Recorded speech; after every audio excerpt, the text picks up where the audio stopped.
Vous écoutez le grand débat, issu de l'épisode S602 du podcast Faut pas pousser les ISO, diffusé le jeudi 23 mars 2023. Cette émission vous est présentée par Fujifilm, avec la série X et le système grand format GFX, des appareils hybrides dotés d'une qualité d'image unique. Nous sommes toujours dans Faut pas pousser les ISO avec le photographe Rémi Flamand pour une grande discussion au coin du feu. Alors Benjamin, au coin du feu oblige, je nous mets une petite ambiance. Alors, avant de parler en détail de ta photographie, Rémi, on va commencer par parler finalement de spéléologie.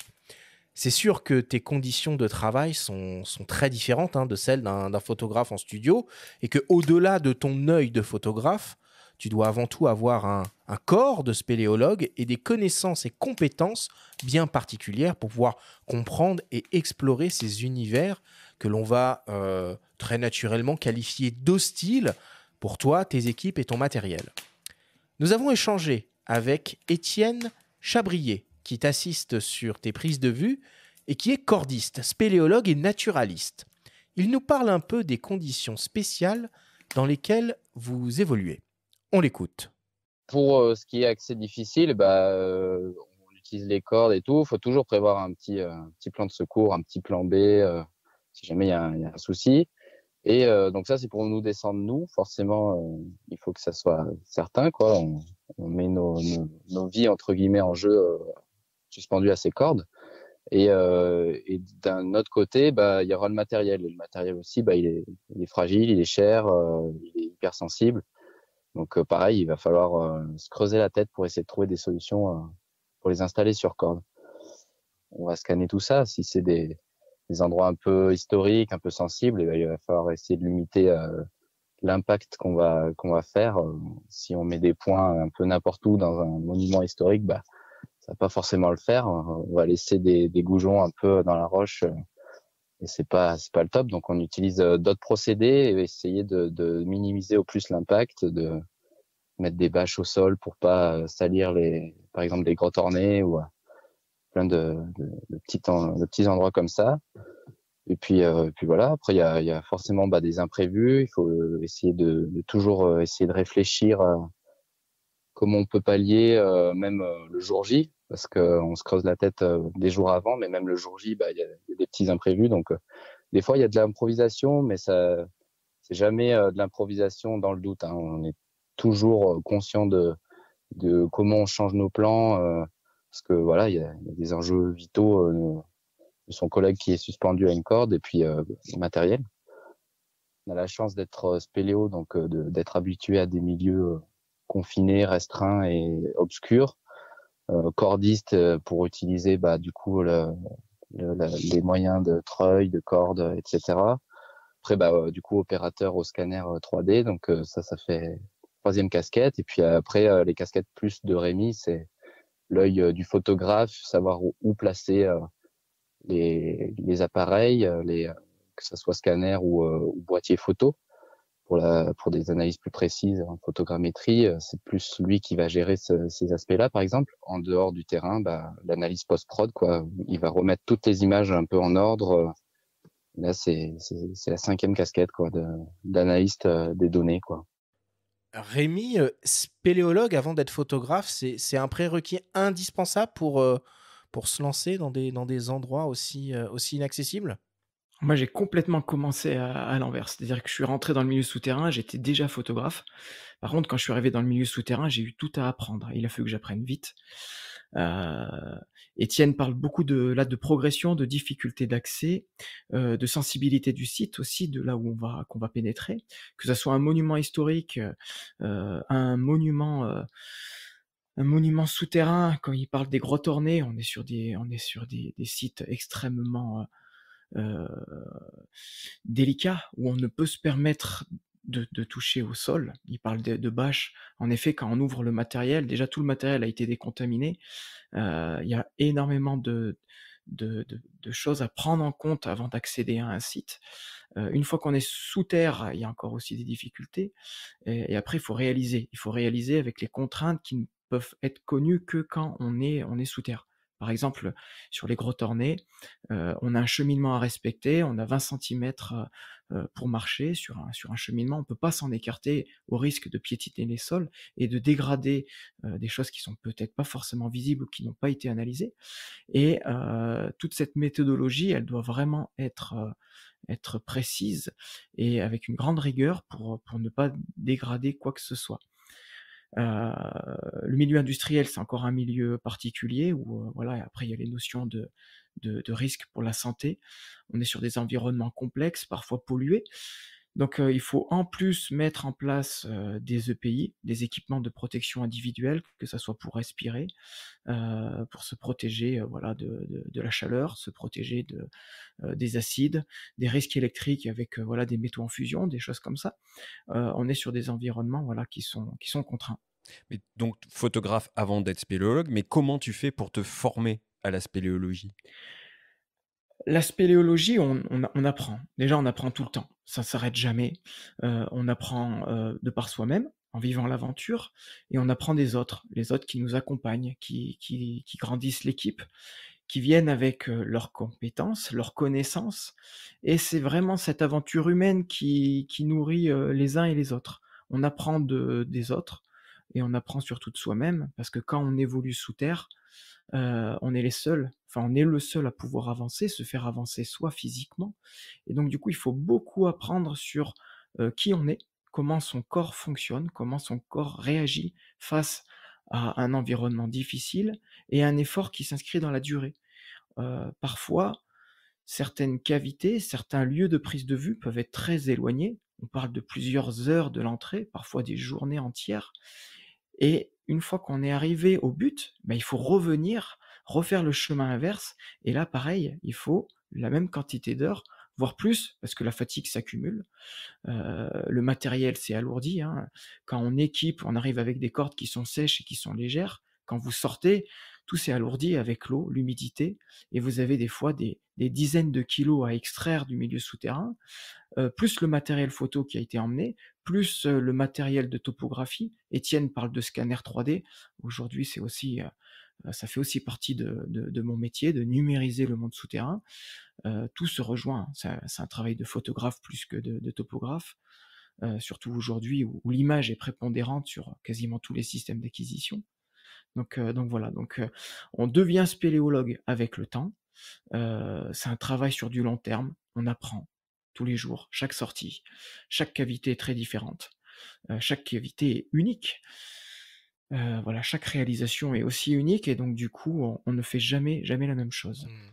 Et est-ce que tu peux nous donner un peu quelques chiffres là pour qu'on se rende compte un peu de la complexité, hein, de tes expéditions? Par exemple, tu es descendu à quelle profondeur? Au maximal ou au maximum? Ou, quelle distance tu as déjà parcouru, sous terre? Est-ce que tu as déjà fait des expéditions de plusieurs jours? Comment ça se passe? Alors, il y a pas de, c'est pas linéaire dans les chiffres. C'est-à-dire que vous pouvez descendre à 20 mètres sous terre et c'est tout aussi difficile que de descendre à 100, à 400, à 500. On peut avoir des verrous, qui sont difficiles à passer, que ça soit pour soi ou pour le matériel. Même d'ailleurs, très souvent, c'est beaucoup plus difficile pour le matériel, parce que le matériel, lui, il est rigide. Il est enfermé dans des valises étanches qui ont un volume. Le volume d'une cage thoracique se déforme assez facilement. On se met en apnée, on arrive à peu près à passer partout. Une valise, si elle est trop grosse, eh ben, il va peut-être falloir sortir un burin et un marteau pour élargir le passage. Donc, les grandes profondeurs ou les grandes distances ne sont pas forcément la valeur de la difficulté. Heu, donc, heu, donc voilà, après les gouffres les plus profondes au monde, on descend à moins de 2 kilomètres sous terre. Les cavités les plus longues, on parle de plusieurs centaines de kilomètres, mais ça ne se fait pas, certaines ne se font même pas sur une vie. Il y a des cavités qui dépassent les 400-500 kilomètres, mais elles ont 100-200-300 entrées. Elles sont sur plusieurs niveaux. C'est des cavités extrêmement complexes. Si on prend des grottes en France, comme, allez, la grotte de Saint-Marcel d'Ardèche qui est une cavité en partie aménagée, le public, le tourisme va accéder à 600 mètres de cheminement et la cavité en fait 60. Voilà, donc 60 km, ça se fait pas en une journée, ça se fait pas en une semaine, il faudrait plusieurs années Mmh. pour faire autant de kilomètres sous terre. Surtout qu'il n'y a qu'une seule entrée. Et là, tu parles de grottes aménagées. Donc ça, le public peut y accéder. Mais comment ça se passe au niveau des autorisations et comment tu obtiens l'accès à ces environnements souterrains? Alors, on est encore c'est encore une activité où on est libre. La spéléologie, au final, on vit caché et pour vivre heureux, vivons cachés. Une entrée, elle est physique, elle appartient à un propriétaire terrien. Un propriétaire, ça peut être aussi sur le domaine de l'État. Et quand on est sous terre, on franchit des limites cadastrales, donc on franchit des propriétés. Mais quand on est en pleine exploration, on n'arrive pas vraiment à savoir où on se situe en surface. On va réaliser une topo qu'on va venir plaquer sur les cartes IGN et on va voir justement où est-ce qu'on se situe sur un massif. Mais il n'y a pas forcément de demande d'autorisation pour accéder à un site, sauf si la cavité est fermée par une porte où là, on va pas violer la porte, on va demander l'autorisation d'ouvrir la porte. Voilà, en France, on est quand même un pays encore assez libre. Dans beaucoup de pays étrangers, l'accès aux cavités ne se fait pas comme ça. C'est Mmh. vraiment une demande d'autorisation, que ce soit à l'État, voire au propriétaire, voilà, Mmh. tout simplement, avoir une demande de laisser-passer. En France, on est libre. Est-ce que tu as est-ce que tu eu des frayeurs que tu pourrais nous raconter? Moi, je me rappelle, j'ai vu, il y a pas très longtemps, le film 13 vies, de Ron Howard qui m'avait, profondément, marqué. Alors évidemment sans tomber dans cet extrême-là, est-ce que tu as eu des coups de flip à certains moments? Non, non, pas vraiment, parce que, d'un œil extérieur, le film dont tu parles, il est traumatisant. Une fois qu'on se fait, bloquer et piéger par une montée des eaux, le risque mortel n'existe pas. En tout cas, pas dans ces cavités où il y a toujours la possibilité de se retrouver, sur un point haut, où l'eau ne montera pas. Malheureusement, les accidents arrivent, les accidents mortels sont quand même rares et sont sur des endroits, heu, on va dire connus. C'est-à-dire qu'il y a des cavités où il faut vraiment pas se trouver là au moment où, il va pleuvoir en surface.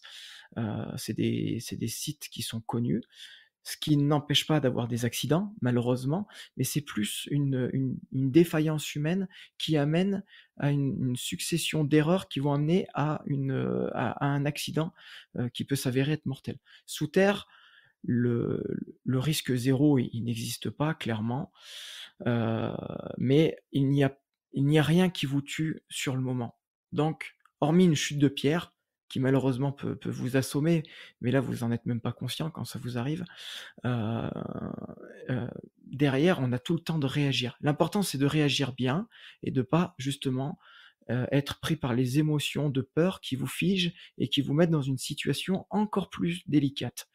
En même temps qu'il y a eu ce secours en Thaïlande, moi j'étais en Roumanie, on s'est fait piéger par une montée des eaux, qui a été extrêmement rapide, un très gros orage. On est dans une rivière souterraine avec un système perte-résurgence. Donc dès qu'il pleut en surface, la rivière est très réactive et ça monte très vite. On n'a pas eu le temps du tout de sortir, mais on n'était pas en danger. On était juste immobilisés. Et en réalité, on a même pu franchir les siphons qui s'étaient créés en apnée, en utilisant le courant pour se laisser emporter et sortir. Mmh.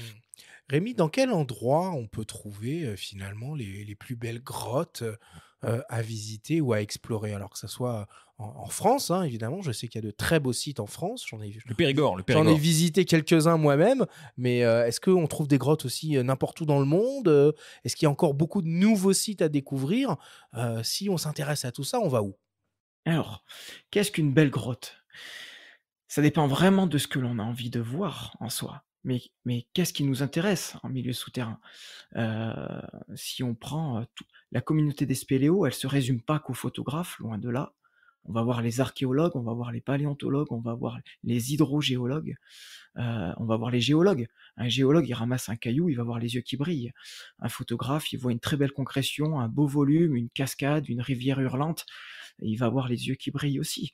L'archéologue, un petit tesson de céramique et ça va lui faire sa journée. Qu'est-ce qu'on attend de voir en milieu souterrain? Quelle histoire on amène?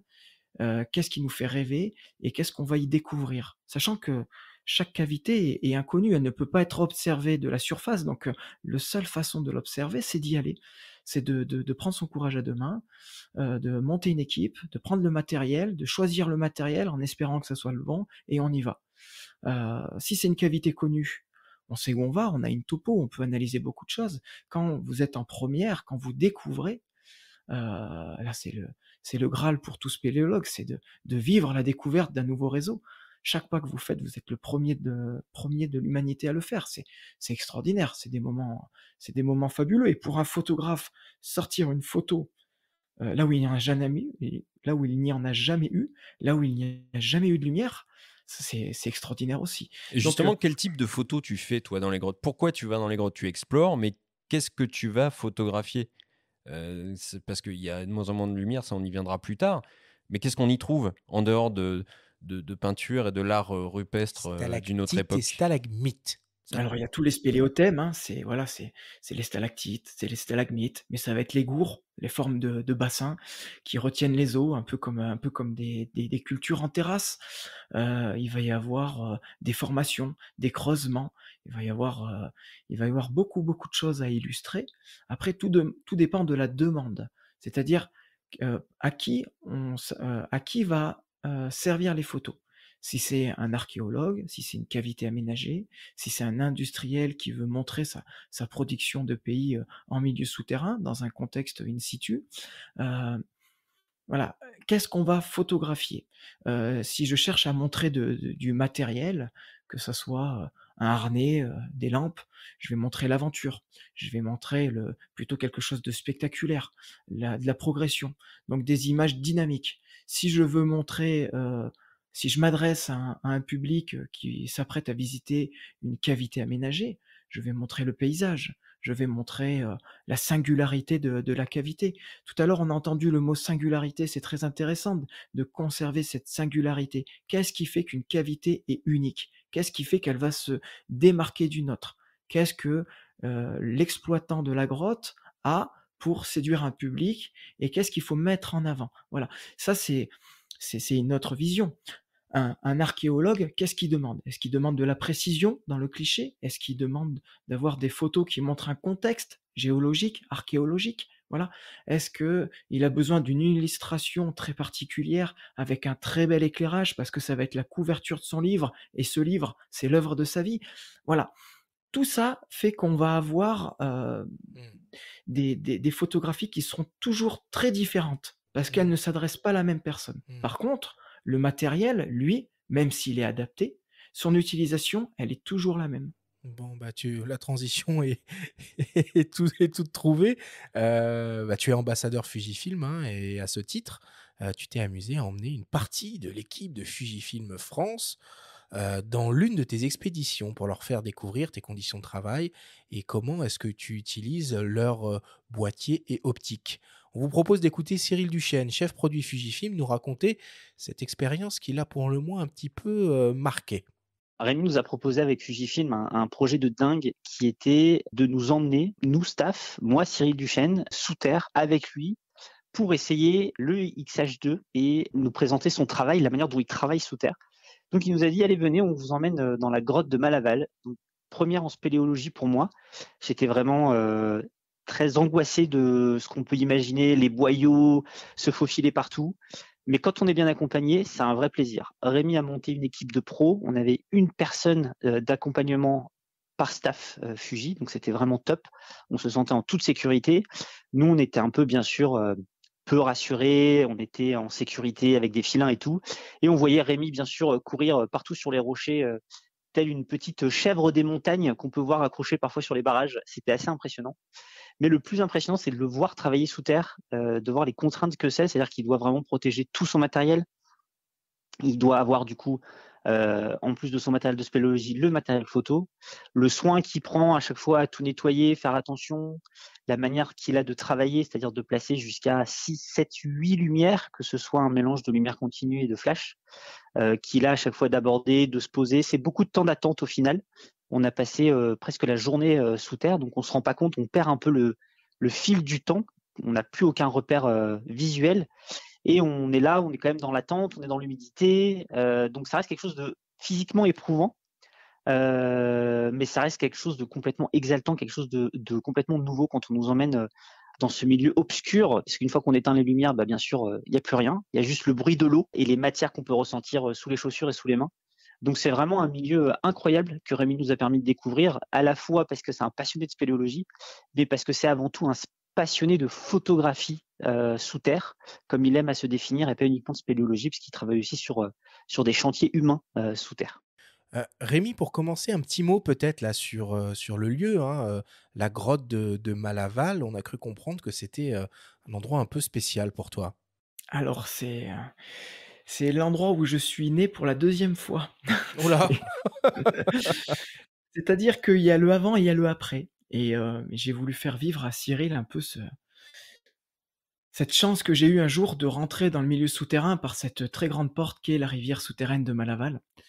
Malaval, c'est une cavité en Lozère, donc sur le département de la Lozère. C'est le plus grand réseau connu du département. C'est avant tout une rivière souterraine extraordinaire, longue de plus de 2 km. Et le réseau fait 12,4 km actuellement. C'est un réseau extraordinaire pour sa rivière et pour ses concrétions. Les concrétions se trouvent dans des réseaux qui sont dits fossiles, des réseaux où l'eau circulait avant mais ne circule plus aujourd'hui. C'est des réseaux qui sont plutôt en hauteur, entre 15 et 30 mètres au-dessus de la rivière. Et pour les atteindre, il faut faire des escalades. Voilà. Cyril, je l'ai emmené dans la rivière parce que c'est l'ambiance, c'est la roche qui brille, c'est le bruit omniprésent, c'est les embruns, c'est les cascades, c'est le côté vraiment aventure où ça glisse, ça brille. On a l'humidité, le froid, le bruit, on n'arrive pas à s'entendre, il faut des radios. Faire de la photo, c'est très éprouvant pour les modèles, c'est éprouvant pour le matériel, parce qu'on est en contact avec l'eau permanente, on nage. Justement, tu parles de matériel, Rémi, et notamment cette descente dans la grotte de Malaval avec Cyril qu'on a entendu, c'est fait dans le cadre de la sortie du XH2, donc qui est un modèle haute définition de Fuji, avec un capteur de 40 millions de pixels. Qu'est-ce que ça t'apporte, la haute définition, dans ton travail? Alors, on est quand même dans un milieu où la photographie est difficile à faire et où la chance de la refaire risque de ne peut-être plus arriver. Parce que faire de la photographie sous terre, ça demande des moyens humains et de temps qui sont très importants et donc un coût qui n'est pas anodin. Il faut sortir la photo coûte que coûte. Donc le matériel performant, il est très important. Le matériel résistant, il est très important. Et plus on va avoir une définition, et plus on va pouvoir utiliser cette photographie dans le temps. C'est-à-dire qu'aujourd'hui, la photo que je vais réaliser, elle va peut-être servir dans les 10, 15, 20 prochaines années. Et ça sera peut-être la seule trace qu'on ait de cette cavité. Donc, plus on part avec du matériel performant, et plus on assure l'utilisation d'une photo dans le temps. Et peut-être que cette photo ne sera jamais réalisée une autre fois. Ça m'est arrivé, toujours dans la rivière souterraine de Malaval, d'aller dans des petites galeries qui sont mises en réserve absolue, c'est-à-dire où l'homme n'a pas le droit d'y aller. Il faut une autorisation très spéciale pour y aller. Et il y a des endroits, on n'est que 4 à être allés dans cette cavité. Et les 2 inventeurs, une histoire qui est vieille déjà de plus de 20 ans, et puis Étienne et moi, où on a été missionnés pour réaliser des photographies, et derrière notre passage, ça a été verrouillé pour que personne puisse y aller. Et là, les photographies, c'est le seul témoignage que l'on a pour illustrer et documenter cette cavité. Donc quand on est dans des endroits uniques où on n'a qu'une seule chance d'y aller, il faut du matériel extrêmement pointu pour être sûr de ne rien louper.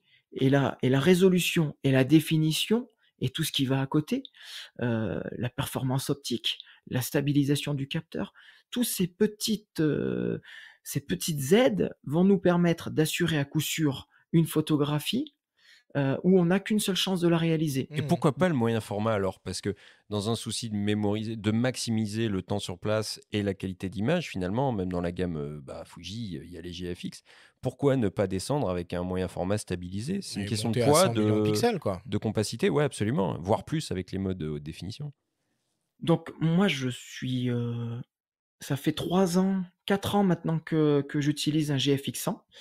Donc pour un chantier, très spécifique, j'avais acheté un GFX 100, parce que c'était vraiment un chantier, extraordinaire et que le client, voilà, avait, les capacités de financer l'investissement d'un tel boîtier. Donc je travaille aujourd'hui, moi, au moyen format.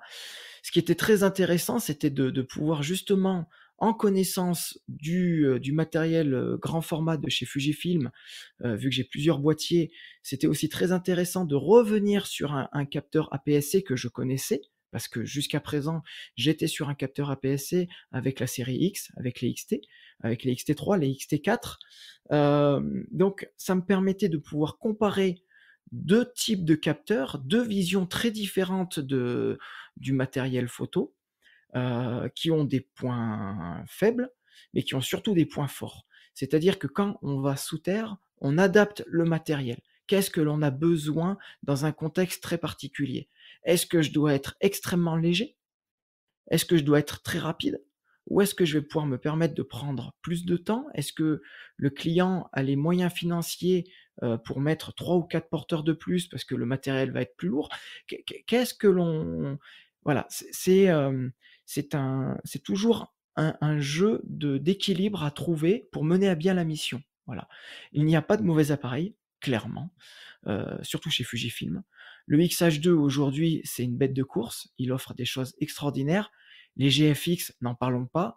Euh, D'un point de vue purement professionnel, mais parce que mes clients ont les moyens, évidemment, je pars sur du GFX 100, du 100S, mais même du 50S Mark II, qui est un appareil extraordinaire et qui, en termes de poids, il n'est pas si lourd que ça. Les optiques le sont un peu plus, mais quand on emmène 50, 60, 100 kilos de matériel sous terre, on n'est pas à 100 grammes près. Et Donc, justement, tu peux nous détailler un petit peu les optiques avec lesquelles tu bosses? Par exemple, pour accompagner le XH2, on voit beaucoup de photos au grand angle sur ton site. On voit aussi pas mal de macros. Quelles sont tes optiques de prédilection? alors, là, on a résumé un peu les grandes familles d'optiques qu'on va utiliser. On part toujours avec un ultra grand angle, parce on manque de recul sous terre et les parois, on peut pas les pousser et quand il y a du vide, on peut pas non plus y aller, ça risque de tomber. Donc on est toujours gêné par le manque de recul. Donc c'est la photographie à l'ultra grand angle, elle est primordiale. Après, l'aspect purement grand angle, ça amène une vision. Ça amène une vision du milieu souterrain et moi j'ai envie de le montrer grand et pas du tout étroit. Donc on va pas exagérer les proportions, mais on va donner des proportions intéressantes pour montrer le paysage comme il peut être et comme il est grandiose. C'est surtout ça qui m'intéresse dans le milieu souterrain.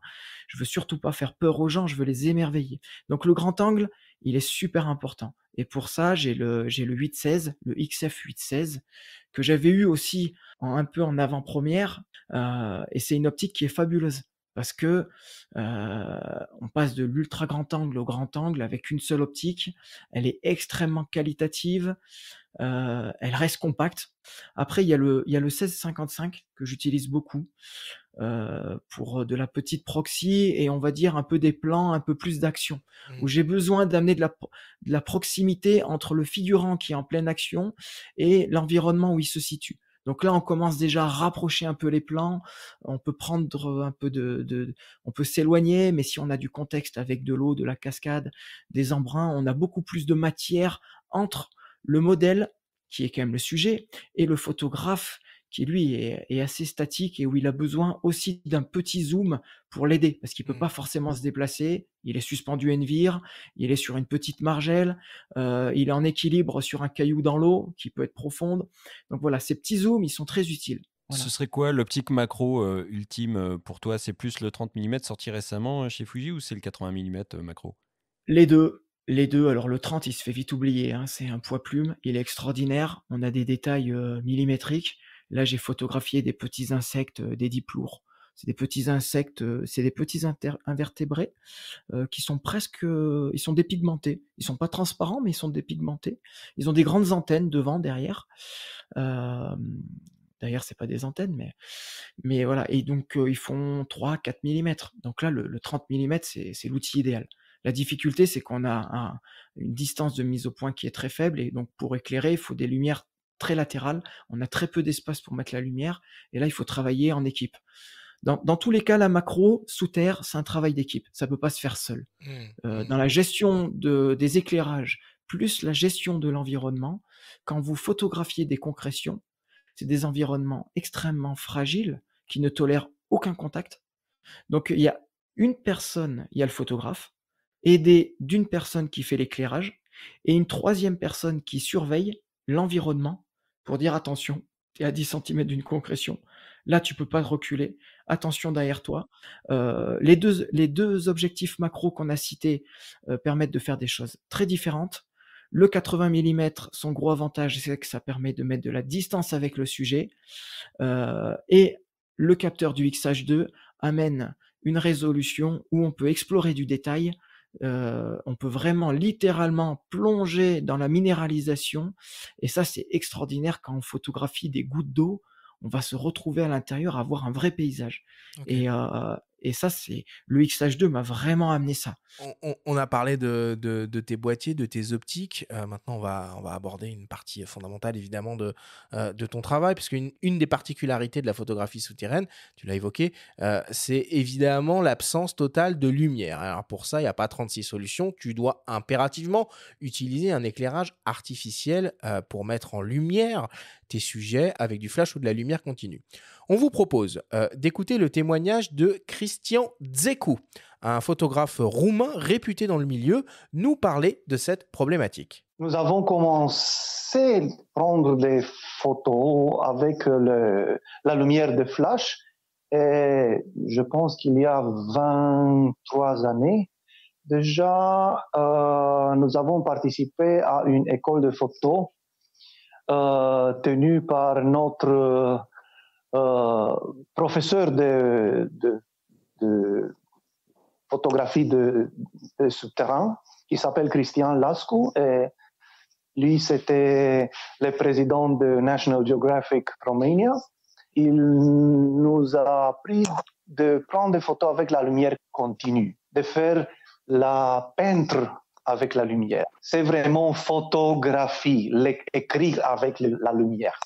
Et ça, c'était une grande révolution pour nous, parce que la photographie te permet le temps d'exposition comme tu le veux.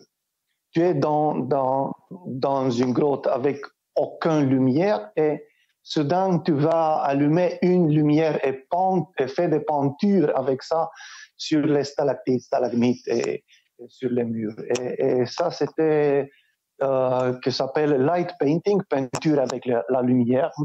Aujourd'hui, c'est en vogue, mais quand nous avons commencé, c'était quelque chose de fantastique et révolutionnaire ici en Roumanie.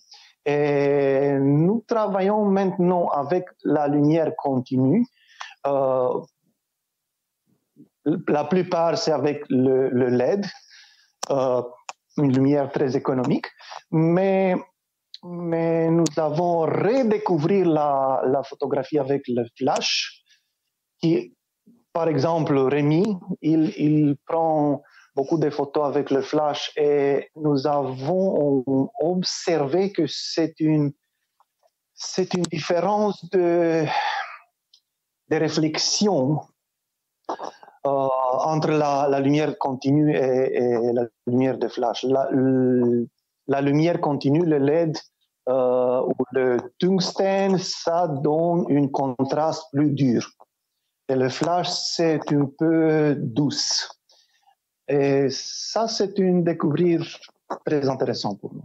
Alors Rémi, tu es un homme de flash ou de lumière continue ? Ah, les 2. Moi, je suis super content d'avoir entendu, Christian. Ça fait très plaisir d'entendre son accent.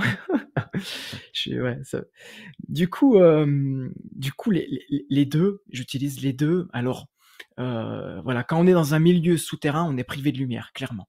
La lumière de nos frontales n'est presque pas suffisante, pour réaliser l'image. Heu, pour moi, elle ne l'est clairement pas, même si les éclairages aujourd'hui ont énormément évolué. En 10 ans, j'ai vu voilà l'éclairage se métamorphoser, que ça soit dans la puissance, la qualité de l'éclairage et l'autonomie. Heu, j'ai débuté au flash. C'est pas aisé de commencer avec ce type d'éclairage. Bah, c'est plein de contraintes. Bah, non, pas vraiment. On va pas parler de contraintes, mais de méthodologie. C'est-à-dire que c'est des méthodologies très différentes. Quand on place un flash, il ne se passe rien. C'est au moment où on déclenche et grâce au numérique, on a le résultat de l'éclairage. Donc quand on était sur de l'argentique, chose que je n'ai pas connue, quand on plaçait un flash, on savait pas du tout ce qui allait se passer. Maintenant, on a le contrôle en direct. Donc au final, ça rejoint l'utilisation de la lumière continue. Mmh.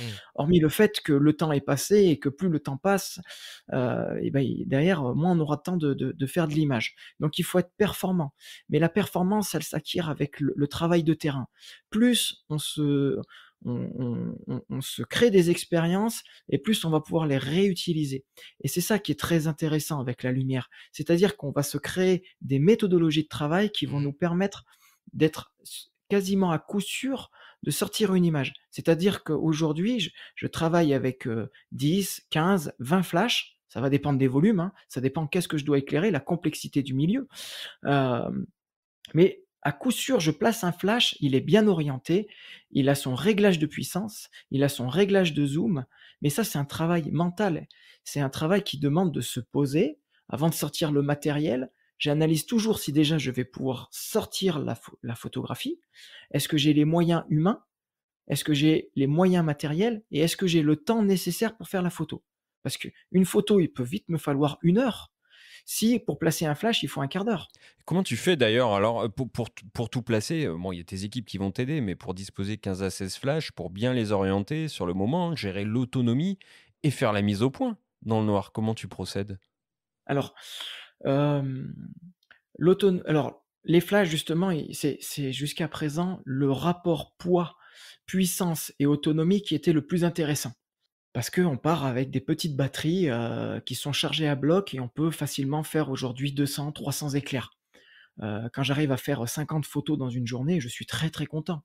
On est sur des ordres de grandeur où on déclenche pas énormément sous terre. Moi, je suis du genre à vraiment pas beaucoup déclencher. Je déclenche quand je suis sûr. Ça m'arrive même des fois de faire la mise au point et de dire: «Ah non, j'ai pas déclenché, mais je vais quand même modifier un flash parce que je sais que c'est pas bon».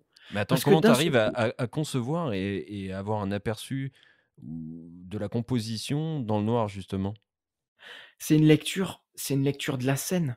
Moi, je travaille avec, on va dire toujours la même chose. C'est-à-dire que je démarre par mon contre-jour, je viens mettre des flashs sur les côtés, je viens mettre des flashs plus devant qui vont éclairer de front à très faible puissance pour pas trop venir, sur les contre-jours. Mais les puissances, elles sont déjà connues par l'expérience. Après, il y a la roche. Est-ce qu'elle brille? Est-ce qu'il y a des limons qui vont absorber la lumière? Heu Tout ça, c'est dans ma tête. C'est-à-dire que l'équation à plusieurs inconnus, elle est déjà résolue avant même de déclencher. Donc c'est un quand je dis que une photo se pense, se construit, c'est vraiment un travail mental. C'est-à-dire que c'est une réflexion de qu'est-ce que va donner la photo.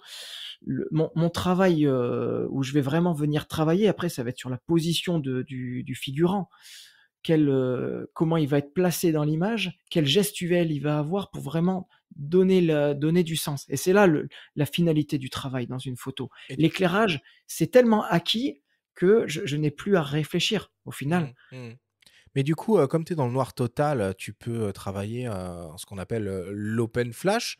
Tu utilises cette technique ou tu as un système de synchronisation avec le boîtier? Alors tous les flashs sont synchronisés, hein. Ils sont synchronisés, via un émetteur qui est sur l'appareil photo. Au OK. moment où je déclenche, les flashs partent une fois. ça m'arrive très, très, très rarement d'avoir à faire une pause langue au flash et de rajouter de la lumière. D'accord. C'est vraiment parce que potentiellement, il me manque de la lumière et je vais peut-être faire claquer 2 ou 3 coups de flash successifs pour rajouter un peu de lumière. Mais là, le risque de flou de bouger est tel que de toute façon, il faut être sur trépied. Ouais. Donc, ça m'arrive peu souvent. Maintenant, ce qui change, c'est que je commence à intégrer la lumière continue dans une photo qui était jusqu'à présent très figée pour essayer de donner du mouvement à l'image. Alors, le flash, il a plein d'avantages. On peut travailler à main levée, mais on est limité dans le mouvement. Et quand on a de l'eau, c'est bien de conserver du mouvement. Ça, c'est très intéressant. La transition est parfaite, hein, puisque évidemment, hein, les contraintes d'éclairage en photo, c'est une chose, mais en vidéo, là où on veut avoir vraiment du mouvement, c'est encore plus délicat. Et évidemment, le flash est totalement sorti de l'équation.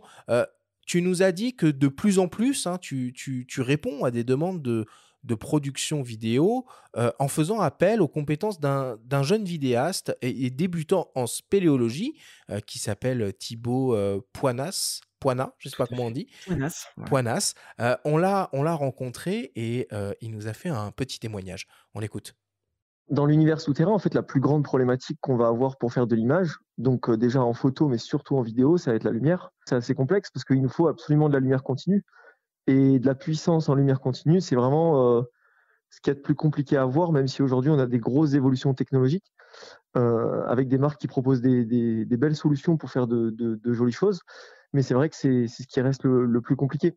Parce que par rapport à la lumière en vidéo, on peut tricher sur plusieurs paramètres, sur la sensibilité, on peut avoir des objectifs très lumineux, mais sous terre, on arrive tellement à une limite quand on a des grands volumes et qu'il n'y a pas un pet de lumière, bah en fait, le seul point sur lequel faut qu'on arrive à travailler, c'est la lumière. Et c'est pour ça que c'est vraiment le point le plus important. Ça fait quand même pas mal de temps que je vais beaucoup dans les milieux souterrains, de manière un peu sporadique, parce que je touche à beaucoup d'univers différents. Et du coup, je me suis toujours débrouillé un peu avec ce que j'avais, des lampes que je pouvais récupérer, des bidouillages avec des batteries. Le problème, c'est que la lumière qui restitue les couleurs de la bonne façon, qui a la même teinte, bah, au final, aujourd'hui, si on veut avoir une solution qui est vraiment performante, il faut s'orienter vers des solutions professionnelles qui sont dédiées pour ça. Donc, je l'ai beaucoup fait de manière amateur avec ce que j'avais sous la main, ce que je pouvais trouver de pas trop cher. Et des fois, j'étais limité. Il y a des grands volumes que j'aurais beaucoup aimé filmer et que je ne filmais pas. Donc, je faisais un peu de photos aussi avec de la pose longue, voilà, avec mes lumières comme ça. C'est depuis que j'ai rencontré Rémi, en fait, que j'ai pu un peu, là, on est sur un projet où on filme dans des grands volumes, parce que c'est lui qui m'a fait rencontrer Méandre, et qui, eux, ont des grosses solutions LED.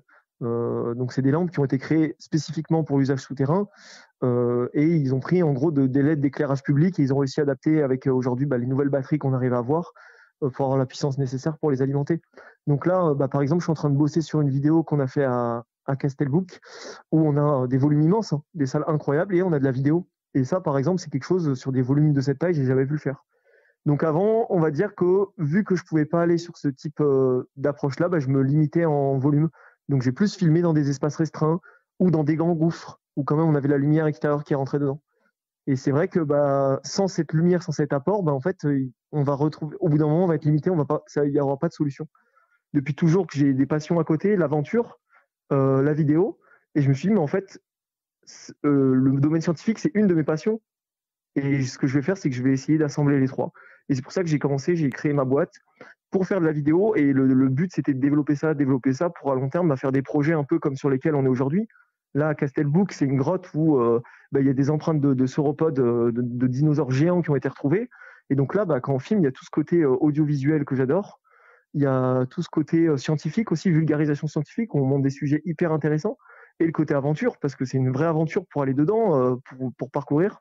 Et voilà, à long terme, en fait, c'est comme ça que je me suis dirigé vers ça, d'aller filmer en souterrain. Alors Rémi, pour les projets vidéo, vous travaillez aussi avec du matériel Fuji parce qu'ils ont des fonctionnalités hyper avancées aussi en vidéo. Alors tout à fait. Alors moi, la vidéo, c'est pas forcément mon domaine. Mon entreprise reçoit des demandes et aujourd'hui, ne pouvant de toute façon pas tout faire, voilà, je me suis entouré de personnes comme Thibaut, qui ont la capacité de faire et je suis très heureux de pouvoir redistribuer des projets. Thibaut, on s'est rencontrés sur un événement, justement de vidéo spéléo, le Spélimage à Courthézon. C'est un événement national qui réunit les vidéastes du milieu souterrain et les photographes. Thibaut, il travaille avec un X-T4. Et puis tout de suite en lui, j'ai senti une belle envie d'avancer, une envie d'apprendre. On a 10 ans d'écart, on a 10 ans d'écart sur la pratique de l'image aussi, et au final, je me retrouve un peu en lui à mes débuts, avec une belle volonté d'avancer. On sent son enthousiasme dans le témoignage, on sent qu'il a soif d'aventure, quoi. Il a soif d'aventure, il est débrouillard, il est volontaire, donc voilà, pour moi, ça c'est des signes révélateurs et de confiance. Lorsque l'on est professionnel, on a envie de s'entourer de gens qui vous lâchent pas. Voilà, Thibaut, on l'a fait travailler sur cette découverte des empreintes de sauropodes à Castelbouc, donc des dinosaures géants, des sauropodes. Ces empreintes, ces contre-empreintes sont au plafond d'une grotte. C'est extraordinaire, enfin c'est renversant. C'est pas le massif qui s'est renversé, mais c'est la découverte qui l'est. On se croirait dans Tomb Raider, là. Mais c'est un peu ça, c'est que c'est un mix de Indiana Jones, de Tomb Raider, de Tintin qui va sur la Lune. C'est un peu tout ça qui nous anime. Et au final, on a les mêmes émotions de la découverte. Donc on arrive à très bien se comprendre. Moi, j'ai une gestion de la lumière qu'il n'a pas encore. Mais voilà, j'essaye de lui apprendre un peu cette gestion qui est quelque chose d'inné. Donc c'est pas toujours facile d'expliquer quelque chose qui est inné. Et mes moyens financiers, les moyens financiers de ma société font qu'aujourd'hui, des lumières fabriquées par Méandre Technologies, c'est des lampes que j'ai fait fabriquer spécialement pour mon entreprise, pour mon utilisation, qui est au final un éclairage détourné de l'utilisation de la photogrammétrie, où il faut une qualité de lumière irréprochable.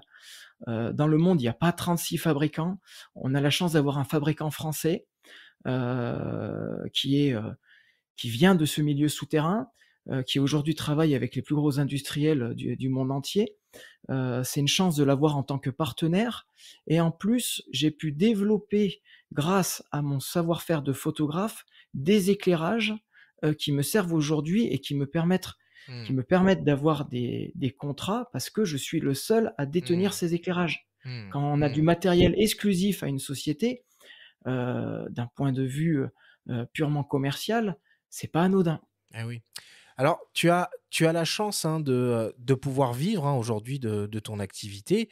Alors, tu travailles comme photographe-auteur pour toi, mais aussi, et tu l'as déjà évoqué pour des entreprises, tu te qualifies même comme photographe industriel et scientifique. Tu proposes de la photo, de la vidéo et même ce que l'on appelle de la photogrammétrie. Michel Besson, chef d'une petite entreprise spécialisée dans les travaux en milieu souterrain, basée dans le Lot, fait appel à ton savoir-faire. Il nous explique pourquoi. Rémi a une activité, il a eu des activités de travaux acrobatiques et de chantier. C'est un homme de chantier, donc il connaît les contraintes qu'on a, il connaît les contraintes de sécurité par rapport aux engins. Donc quand il fait des photos, soit on adhère et on mobilise l'appareil, l'engin pour faire une photo instantanée, mais bon, on accepte de perdre un peu de temps, mais ça permet à Rémi de faire quelque chose de préparé et d'avoir vraiment une photo qui reflète vraiment le travail de l'engin. Mais aussi, quand il fait ses photos, il faut pas qu'il s'approche non plus quand l'engin est en service, qu'il puisse s'approcher jusqu'à une certaine distance pour pas se mettre ni lui en danger, ni perturber l'opérateur. C'est important. Ça me rappelle à l'esprit une photo qu'on a faite en creusant une cave, où Rémi a fait une photo d'une haveuse avec des pics, vraiment s'allongeant par terre, pour avoir une vue vraiment plongeante de l'appareil. Bon, on était à distance, c'est sûr, mais c'est vrai qu'il s'est mis vraiment dans une position où fallait pas non plus faire d'erreur, fallait pas que l'opérateur, tout d'un coup, il fasse manœuvrer le bras de l'appareil. Bon, il y a une confiance entre nous aussi, et puis il se mettait quand même à une certaine distance. Mais c'est vrai que c'était quand même une photo osée. Et ça permettait de voir vraiment le travail de la haveuse, des pics rentrant dans le rocher, assez formidable. Rémi, tu te souviens un peu de cette prise de vue qui nous raconte Michel? Tu as d'autres anecdotes un peu de mise en scène acrobatique qui demandent finalement des conditions de sécurité si extrêmes? Ah ça c'était, ça c'est le genre de chantier que j'adore parce qu'il y a de la technicité. Il y a des machines qui sont fabriquées sur mesure pour des chantiers. La SAS Besson est une entreprise qui réalise des tunnels de petites sections. Plus le tunnel est petit dans sa section et plus c'est compliqué. Plus c'est difficile, plus c'est long et c'est vraiment très intéressant parce que l'humain est vraiment au cœur du métier et ce type de photographie pour moi c'est génial. C'est des photographies qui ne sont pas montrées parce qu'on est quand même dans un contexte de secret industriel. C'est une entreprise qui a énormément investi dans le matériel. Moi, j'ai énormément appris d'ailleurs là-dessus, à savoir que l'investissement du matériel, il est très très très important. Mes flashs, par exemple, ils peuvent se fixer n'importe où instantanément, sur une paroi rocheuse, sur le bâti métallique d'une machine. Je fabrique mes propres supports. Donc, cette idée de faire du sur-mesure pour des clients qui travaillent sur mesure, c'est un peu, voilà, c'est un peu un cercle vertueux. Par contre, c'est vraiment extrêmement contraignant de travailler dans ces milieux-là. Les machines, elles chauffent l'environnement à 50, 60 degrés. On a extrêmement chaud. Là, le chantier, il y avait des bancs de silice dans le massif. Donc, une haveuse, elle vient mécaniquement grignoter la roche. On est sur une abrasion et l'abrasion vaporise la silice. Et donc, du coup, il faut avoir du matériel sur soi pour pouvoir respirer et s'isoler de cette silice parce qu'on peut développer dans le futur une silicose. Donc c'est une scarification des poumons et ça demande de travailler avec un masque, avec une cagoule à pression positive, c'est-à-dire qu'on a des moteurs dans le dos avec des filtres qui pulsent l'air sous pression dans le masque pour être sûr qu'il n'y ait aucune particule qui puisse rentrer. Mais on est très très limité. On peut pas marcher vite, sinon on s'essouffle, il n'y a pas assez d'air qui rentre. Si les moteurs s'arrêtent, on a de la buée rapidement. Il ne faut pas que les filtres soient encrassés non plus. Et pour faire de l'image, on ne peut pas se rapprocher l'œilleton de l'œil. On est obligé de viser sur l'écran. Donc tout ça, c'est des contraintes assez importantes. Si on rajoute en plus les machines en mouvement, les projections de roches, où il faut être extrêmement vigilant. Moi, casser des filtres de protection, ça m'arrive souvent parce que j'en prends tellement plein la figure que quand ça projette, le matériel, parfois il se fait pulvériser. Mes flashs sont des survivants. J'ai des flashs qui ont des sacrées histoires à raconter.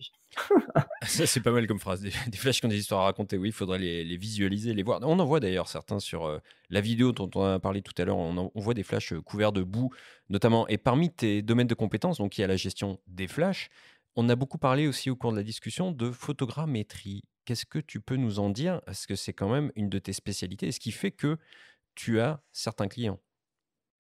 Alors la photogrammétrie, c'est un environnement, enfin c'est une demande qui est extrêmement porteuse pour l'avenir. Je dis souvent que le métier de photographe, c'est un métier qui demande souvent à être réinventé. Et aujourd'hui, le métier de photographe, il touche bien plus que la photographie d'illustration. On peut sortir d'un contexte une situation en la numérisant. C'est-à-dire qu'on va créer numériquement une copie virtuelle et la photographie, poussée à son extrême, qui est la photogrammétrie, permet de justement arriver à ce type de travail, à ce type de rendu. C'est-à-dire qu'on va utiliser un grand nombre de photographies qui sont prises avec des angles très spécifiques, en milieu souterrain, un éclairage très spécifique, par des calculs, des calculs informatiques de très haute fréquence, on va venir assembler toutes ces photos jusqu'à avoir une restitution virtuelle de l'environnement en 3D. Et la photogrammétrie, ce n'est pas qu'une simple photo, c'est vraiment un outil de mesure. Et c'est un outil de mesure extrêmement précis et extrêmement performant. Thibaut, tout à l'heure, il nous parlait des empreintes de sauropodes. On les a numérisées avec la lasergrammétrie. Donc là, c'est des scanners 3D qui utilisent la mesure laser, mais on est passé en plus par-dessus avec la photogrammétrie. Donc là, la photogrammétrie, elle va nous permettre, en plus d'ajouter de la texture, d'avoir vraiment la texture de la géologie, et en créant des lumières artificielles sur cette copie virtuelle, on va pouvoir venir observer des choses qui ne peuvent pas être visibles à l'œil nu. Parce que les empreintes de sauropodes, elles sont à 12 mètres au plafond, on ne peut pas s'en approcher, elles font 1,20 m de diamètre, 1,50 m pour les plus grosses, et la photogrammétrie va nous permettre de révéler tout ce qui ne pouvait être pas vu sur place avec notre lumière qui est frontale. Et ça veut dire que ce rendu, tu l'as que en post-prod. Alors, sur place, tu n'as aucune idée du rendu final. On sait quel rendu on va pouvoir obtenir. Mais Hmm. par contre, en effet, sur place, on n'a pas ce rendu. C'est vraiment en post-production qu'on va faire varier les lumières, on va créer des lumières rasantes, on va ramener des jeux de couleurs par des jeux d'infographie où on va pouvoir faire des mesures d'altimétrie. Et là, on va vraiment observer des choses. Donc sur ces empreintes de sauropodes, on a découvert les griffes parfaitement conservées, on a retrouvé les coussinets de l'empreinte. C'est un animal qui fait 50 mètres de long et 30 tonnes. Hein. Donc, on est sur des contextes, c'est inimaginable de pouvoir ramener ça à la surface. Et ça a du sens, ce métier de photographe. C'est-à-dire qu'on fait de l'illustration, de l'image qui fait rêver, mais en plus, on ramène derrière de l'image qui permet de comprendre, qui devient vraiment un outil de mesure. Et en plus, un outil de mesure qu'on peut partager à l'autre bout du monde. Et ça, c'est extraordinaire. Parce que la cavité, elle peut pas être visitée par tous. Et on peut pas la délocaliser non plus. Donc là, ces données-là, elles ont été transmises à des scientifiques qui sont aux États-Unis, qui eux aussi ont des empreintes de sauropodes. Ça a été envoyé dans les pays asiatiques où là aussi, récemment, des empreintes de sauropodes ont été découvertes. Et ça permet de comprendre les différences de ces animaux qui ont quand même vécu il y a 168 millions d'années. Il faut s'imaginer que la Terre ne connaissait un seul continent, la Pangée, il n'y avait qu'un seul océan, Tétis, et on avait des dinosaures géants. Voilà, et le métier de photographe, il amène à ça. Merci Rémi, merci Rémi. On va conclure là-dessus. Écoute, on sent que tu es passionné. Ce que tu nous racontes est passionnant. On pourrait discuter des heures avec toi. Merci beaucoup de nous avoir partagé tout ça. C'est vraiment en plus un monde et une discipline qui est inconnue de la majorité des amateurs de photographie. Donc c'est super. Merci beaucoup.